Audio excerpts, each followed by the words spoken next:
you'd be mistaken to think we were coming into spring. I've noticed some things that are growing in my garden which surely shouldn't be here for another few months. Hello there, I'm Julie from Julie Davis Flower Workshops, and Flowers Start, the online flower arranging classes, but this video isn't about flower arranging. I'm a novice gardener and I'm trying to work out how many tulips I should buy and how many I should plant per square metre. So if that kind of thing interests you, why don't you subscribe to my channel? Hit the big red button underneath this video, and all that means is that next time you open the YouTube app on your phone, your tablet or your laptop, one of my videos will be there waiting for you. So before we get on with flicking through my tulip catalogue, let's have a look and see what's changed in my garden. And you might want to look away if you're of a nervous disposition, but I have noticed we have a slow worm. I think quite possibly it might be the remains of a slow worm, the legless lizard. I've also had a huge slug on my dahlias, which I've flicked off, and hopefully the birds will eat it at some point today. This is what I meant about spring coming early in my garden. This is the Arum Italicum pictum. So it's a beloved foliage of flower arrangers, and I normally notice it in my garden perhaps March time, March through to May, and it has these lovely marbled leaves, and then in the summertime and through to the autumn it gets the spikes of bright red berries. So I've got some there and some over there too. And in my increasing battle against the ivy, I've got a bit of weeding to do there. So keeping that under control on a weekly basis. But my lilac seems to be surviving okay. That was the one that was trapped amongst the ivy. And if we come across, my roses are putting on a second flush too. So there's not an awful lot to see, but it's certainly more than I could see before, when the whole area here was smothered in ivy. And I've got these little rosebuds here ready for a second blush. So what I'm trying to do is to encourage this particular rose to climb through the bay, which I think was my husband's original intention, but the bay was just too much of a brute. So my plan is to perhaps trim the bay tree so it's quite short at the front and then is taller at the back, sort of a wedge of bay, so that I can give that rose the best chance possible. And this is the foxglove, which I was given by a friend at the end of July, and I think that is starting at last to become a little bit more established. I'm so pleased with my hydrangea.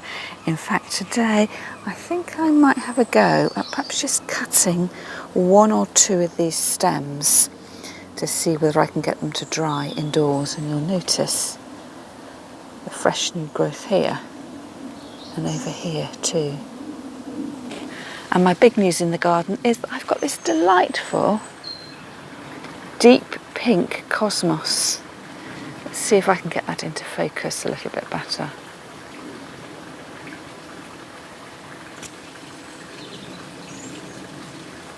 So first of all, the white cosmos came out, and then the pale pink, and it was such a surprise to see the dark buds of the cosmos a few days ago. So I've got some deadheading to do here and also some cropping so I can enjoy these flowers indoors. These are my zinnias in the little metal pot which I had to drill a hole in for drainage. So it looks like they're coming into their own at last, and this stem here has fallen off to the side, but notice as it's fallen to the side that the side shoots have started to develop. So I'm going to get a number of stems of zinnia pointing upwards. And I did notice some new growth here. So these rather dead looking stalks were a daisy flower, a bigger than oxeye daisy, and I was doing some weeding the other day and I thought that this green was weeds, but actually I think it's new growth starting to come.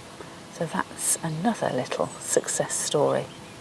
As you can see here, my verbena is looking a little bit bedraggled, so I need to make sure I water that. It's just been so hot the last 2 or 3 days.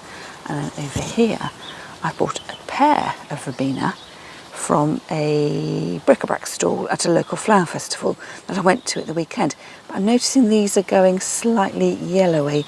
So as I'm filming today, that's my reminder to do a feed. So I'm going to give those a good old water with some comfrey tea, and hopefully that'll sort out the nutrient imbalance. So this is my husband's comfrey tea. I'm just going to put a slosh of this into the watering can. Slosh.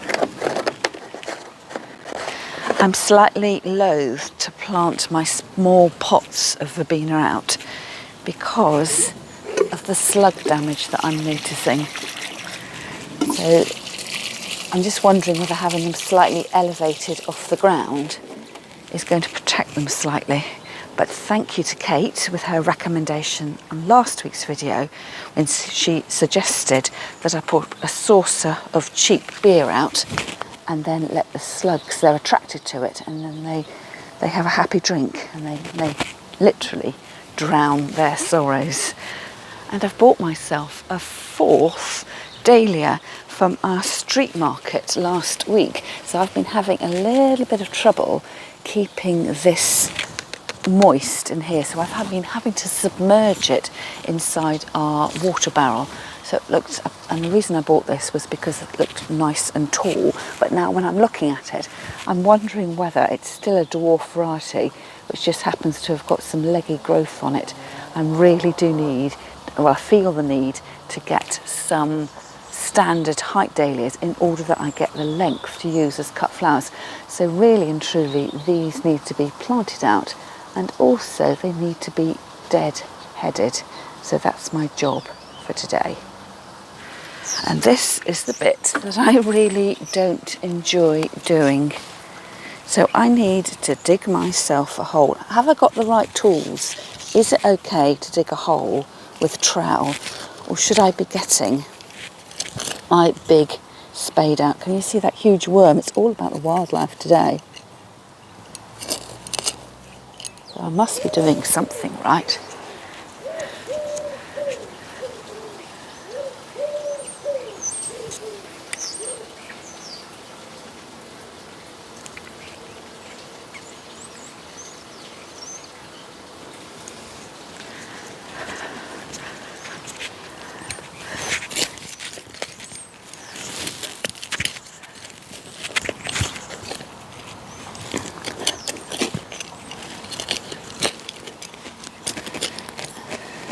So trying to make a hole that is as big as the plant pot rather than just digging a sort of random hole, so I don't have to over dig.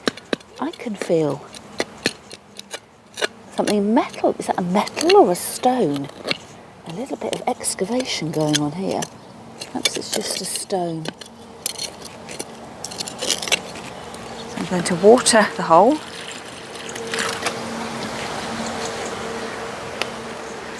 Turn my, oh, look at that for root growth.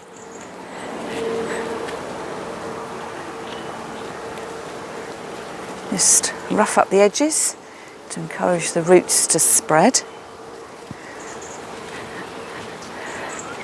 And then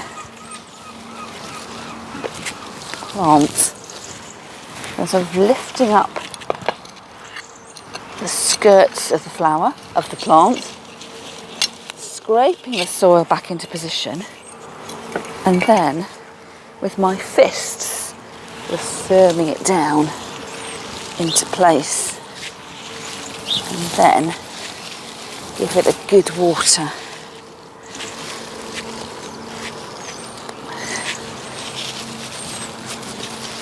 And hope the slugs stay away. Perhaps I should have to go and invest in a cheap can of beer to protect my dahlias. Seems such a shame to have to cut these flowers off, but I am a flower farmer after all, and not a gardener, and I need to do the right thing. Should I just cut all 4 stems off? That would be very daring. I haven't got a vase to put these flowers in, so I've filled up a little watering can with some water, just to keep my flowers alive. So I've got a bud here about to develop, so I want to make sure I don't cut that off, but that is the size of flower that I'm looking for. And then I will have to take the heads off that have gone over. There's an interesting smell of perfume as I cut these. Perhaps it's just earthy garden smell, I'm not quite sure. So from those beautiful flowers, I've now got a small mound of green with 1, 2 flowers on it. I'll have to get some cosmos next. It's a bit more water before I go. And to those dahlias too.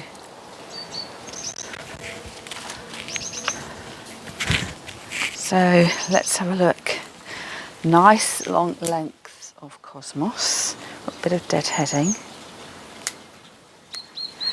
there and there. Oh, missed the compost bucket. Actually, this is the first flower that came out and that's gone over too, so I'll deadhead that, and it's got a couple of buds left. And then nice and long there. This would be a perfect flower to cut.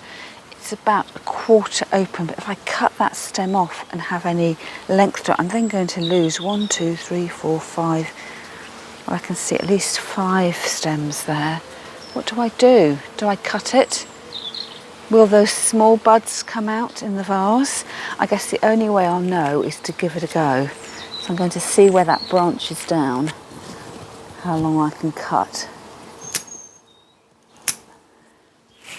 Given me quite a good length, and I'm just going to brush off that bit of green, put that in the compost bin, and then add that to my bucket. And yes, I'm gardening in my slippers. I have bought myself a new pair of indoor slippers, and I've got this pair of slippers by the back door so I can just slide into them. Obviously the weather is so warm at the moment that I'm not actually walking on muddy flower beds. So look here, I'm going to get rid of those, the flowers that have gone over. I'm just wondering whether to put these in a little vase to enjoy, or whether I should just be brave, put them straight on the compost heap. They do look rather lovely though.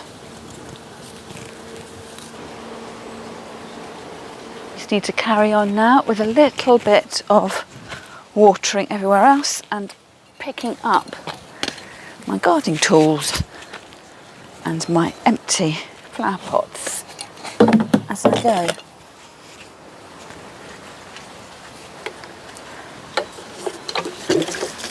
Hydrangea, calendula, zinnia, cosmos, lily bulbs, zinnia, funny herby thing I don't know the name of, and then I need to refill and do the big containers over there. One other thing I've noticed are these little things. I think they're runners. We have a dark-leaved cherry tree a couple of metres behind me, and I've noticed these growing at their base. So could that be that I've got myself an ornamental cherry growing in my patch of the garden? This is the dark-leaved cherry, and underneath got these pale growth. Is that the same that's growing in my side of the garden? Let me know what you think. As I said at the beginning of the video, my garden is beginning to show signs of spring. So now is the time that I should be thinking about bulbs for my garden. So by coincidence, I had a Sarah Raven catalogue through the door a few weeks ago, and it does say 20% off all orders over £30 as long as I order before the 31st of the month, the 1st of October. And looking through the tulips, it looks absolutely fabulous, but I haven't got a clue what it is that I should be buying or how many bulbs I should be buying, although I did look online and the suggestion was for each 1 square metre I should have between 75 and 100 bulbs. So I guess it's easier if I could work out what the square meterage of my plot was, just to times that by 100 and perhaps adjust down a little bit. And then it's doing the mental arithmetic and trying to work out whether it's better, should I buy 25 bulbs at £17.50 or 50 bulbs at £31.50? And of course all the bulbs are slightly different price, so I can see I'm going to have to write this down on a piece of paper. And my next problem is the colour combinations, and I guess that's what's attracted me to these collections that Sarah Raven has put together. The Ginger Snap Tulip Mix with Blue Parrot, Cairo, Continental, Rigdale and Time Out, so I don't need to think about the colour combinations. What I do know is I don't want to grow anything that I can buy easily and cheaply in the supermarket. So for us, that'll be a very simple red tulip, yellow tulip, white tulip, pink tulip. I want to go for something that's a little bit more exotic and something that I couldn't buy easily. Now, the other question I've got about tulips is, will they come up year after year? I've been watching Georgie Newbury from Common Farm Flowers, and I remember her saying earlier in the year that as a cut flower farmer, a grower, a wholesale provider, she just uses her bulbs once, so she gets rid of them, whereas a gardener, the hope would be, is it not, that these bulbs come back year after year? So I'm not growing flowers to sell commercially, I'm growing them so that I can have an abundance to enjoy at home and to take to my flower classes. And I do want my tulips to come back year after year. But what's your experience? Do you replant your bulbs every year, or do you expect them to come up every year? And then I guess that's the second question. Do you leave them in the ground once they've flowered, or do you lift them and then replant them every year? I guess I've got that sort of lazy gene in me, and I'm thinking that I just keep them in the earth all year round. I guess then you just need to remember where you've planted them. And that brings me on to my next question, is how, I know how to physically dig, but how do you plant them? Do I want to have them when they are in clumps around my garden, or do I want to have them where they are at 10 centimetre spacings, that 100 to the square metre, and have them as that herbaceous border? I guess that's a little bit like this. When do I want a sort of consistency of tulip, or do I want them to be growing in clumps between everything else I've grown? I think I am talking myself round to not doing this, so not having a consistent planting, because in my mind I'm going to be having my hydrangea bush in the middle there, and the space for my perennials to come up. Now, on the subject of perennials, I have turned down a page here because she says that some of these bulbs are known, some of the tulip bulbs are specifically known. Here you are, perennial bulbs. But aren't all bulbs perennial? But I guess they must have a better life as perennial bulbs than others. There was also one of the tulips that said that it was known to be perennials. I'm quite attracted to this mix here as well. which includes the narcissi. Again, I don't want to grow daffodils that I know that I can grow, buy a plain old bunch of daffodils for £1 a bunch at the supermarket. So I want something a little bit difficult, but I don't know whether to go for these soft, you know, very pale pastels or for those vibrant pinks. What do you think? What goes, oh, here, this is the page I'd turned down. The super perennial tulip mix. These green flash tulips grow back year after year. Well, that's what I thought tulips did anyway. Flower for ages, have excellent weather resistance and last brilliantly in a vase. I've had all three reappearing in my garden, she says, for over 10 years, which is pretty remarkable. So what am I going to do?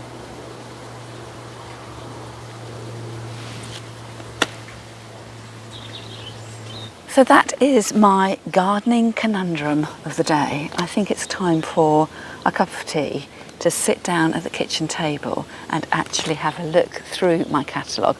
But also I think I need to have a pen and paper to one side. So although I don't want to have my tulips sort of pepper potted consistently throughout my beds, I need to mark out on a piece of paper actually how, well, my best estimate about how big my plot is. And if I'm going to plant clumps of tulips, whereabouts they would go, and how many bulbs I would plant per clump for impact, and then working out my cost benefit analysis. So here, for instance, 45 bulbs in the super perennial tulip mix, 15 of each variety, a £35.50. Is that a good price? Or should I just go down to the plant stand at my regular street market, where I did notice last week that there are bulbs for sale, and just buy the bulbs and put them in a brown paper bag and take them home? What do you do? Or perhaps you have got a preferred bulb supplier. So bearing in mind that I am a novice gardener, this might all go hideously wrong, but tulips are a pretty safe bet, aren't they? You can't go wrong with tulips, I'm imagining, but I will need to order them now if I want to get my 20% off, and I will need to think about planting them. Is it October time you plant them? I'm pretty sure it is. And then, fingers crossed, hope for the best till springtime. So that is all for me for now. Thank you so much for joining me, and thank you so much for your helpful comments that you've been leaving underneath my videos, and for those of you who've been giving me some hot tips over on Instagram as well. And if you'd like to find out more about what I do in my classes and things like that, you ought to check me out over on Facebook and my Facebook group Flower Start World, where we share our gardening exploits, our flower arranging, and all of thrifted finds. So that's all for me for now, and I'll see you again next time. Cup of tea, here I come.